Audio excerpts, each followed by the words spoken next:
अध्याय 6 श्री स्वामी चरित्र सारामृत।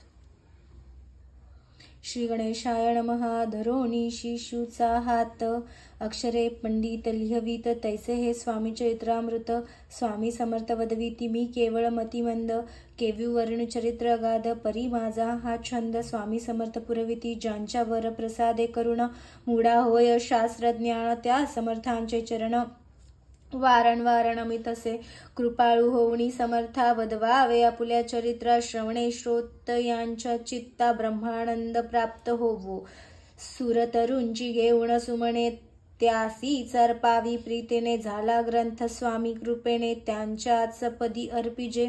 मागील अध्यायाच्या अंती 16 विनवी स्वामी प्रति कृपा करोणी मजवरती बडोद्यासी चलावे। भाषणे असे ऐकोणी समर्थ बोलती हासोनी, मल्हार रावाची म्हणी आम्हाविषयी भाव नसे, म्हणून त्यांच्या नगरांत आम्हा जाणे नवे उचित। अक्कलकोट नगरांत आम्हा राहणे आवडे, तैसे ऐकून या वाणी चोळप्पा खिन्न झाला म्हणी। त्याने सत्वर येऊनी तात्या प्रती सांगितले, ऐसा यत्न व्यर्थ गेला। तात्या म्हणी चिंतावला, आपण आलो ज्या कार्याला ते न जाय सिद्धीसी।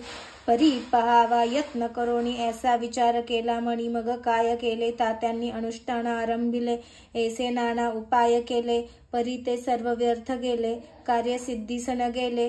खिन्न झाले मुख त्याचे, भक्ती नाही अंतरी, दांभिक साधनांते करी त्यांते स्वामी नरहरी प्रसन्न कैसे होतील। तयांनी माजविली डोंगे आणि केली नाना सोंगे, भक्तिविन हट योगे स्वामी कृपा न होय। मग तात्यांनी काय केले, सप्ताहासी ब्राह्मण बैसविले, गुरुचरित्र आरंभिले। व्हावयाचा स्वामी कृपा परी त्यांच्या वाड्यात कधी न गेले समर्थ। तात्या झाले व्यग्रचित्त, काही उपाय सुचेना। मल्हारराव नृपाळे पाठविले ज्या कार्याकारणे ते आपल्या हातून होणे अशक्य असे वाटते। आता जाऊन बडोद्यासी काय सांगावे राजे असी, आणि सकळ जनांसी तोंड कैसे दाखवावे। ऐसे उपाय करून न होती स्वामी प्रसन्न, आता एक युक्ती योजून न्यावे पळवून यतीसी। स्वामी केवळ ईश्वर मूर्ती हे नेने तो मंदमती, म्हणून योजली कपट युक्ती परी ते सिद्धीती न जाय। असो कोणी एके दिवशी साधोनी योग्य समय अशी मेहनत घालून स्वामींची तात्या साहेबांनी खाले। कडप गावांचा मार्ग धरिला, अर्धमार्गी मेना आला, अंतरसाक्षी समर्थाला गोष्ट विदित झाली। मेनंतून उतरले मागुती अक्कलकोटी आले, असे बहुत वेळा घडले हाही उपाय खुंटला। मग पुढे राजवाड्यांत जाऊन राहिले समर्थ, तेव्हा उपाय खुंटत टेकिले हात तात्यांनी।